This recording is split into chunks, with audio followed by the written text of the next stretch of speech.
Hey guys, I'm going to make a scroll pattern insert mesh brush that I'll be able to use on any future project. Makes it really nice and easy to lay out scroll patterns. So I just did a quick Google search on scroll patterns and found an image that I like. That's what you see in the bottom right corner. And all I did was identify the repeating patterns and shapes within the scroll work, and I started remaking those shapes with CModeler. Some of the shapes I actually don't even end up using in my final brush, or I just don't use them a lot.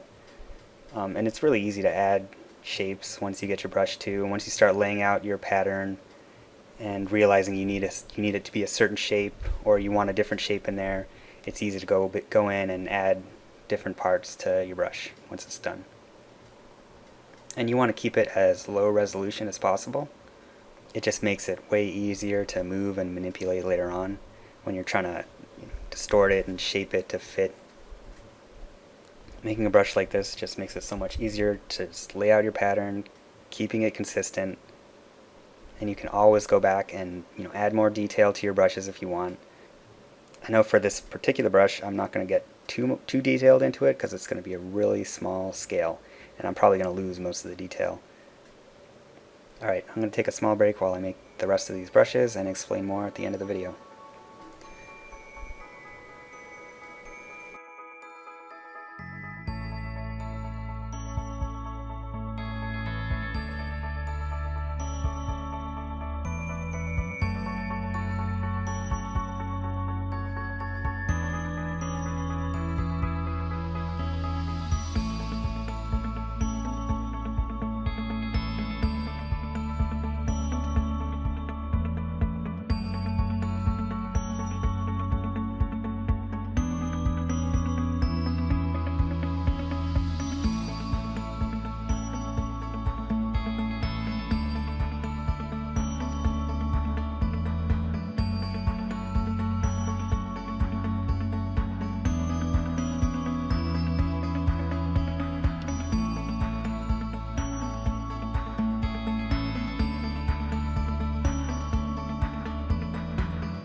Alright, now that we've got each subtool finished, we're going to duplicate each one and mirror it along the x-axis.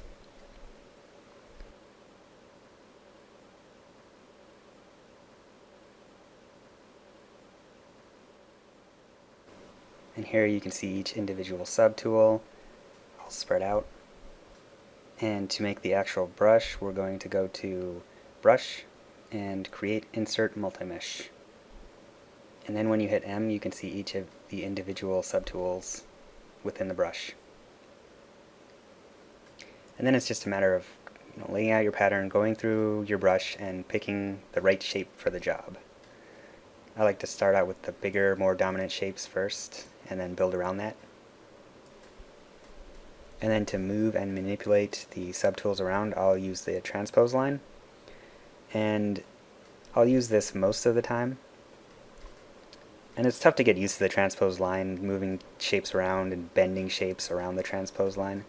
But that's one of the best ways to move and manipulate these shapes that I've found. And I'll see Z Modeler, and I select points and move in the infinite X, Y, and Z. And for this I also like to select do nothing when selecting faces and edges, so that I don't accidentally move around things that I don't want to.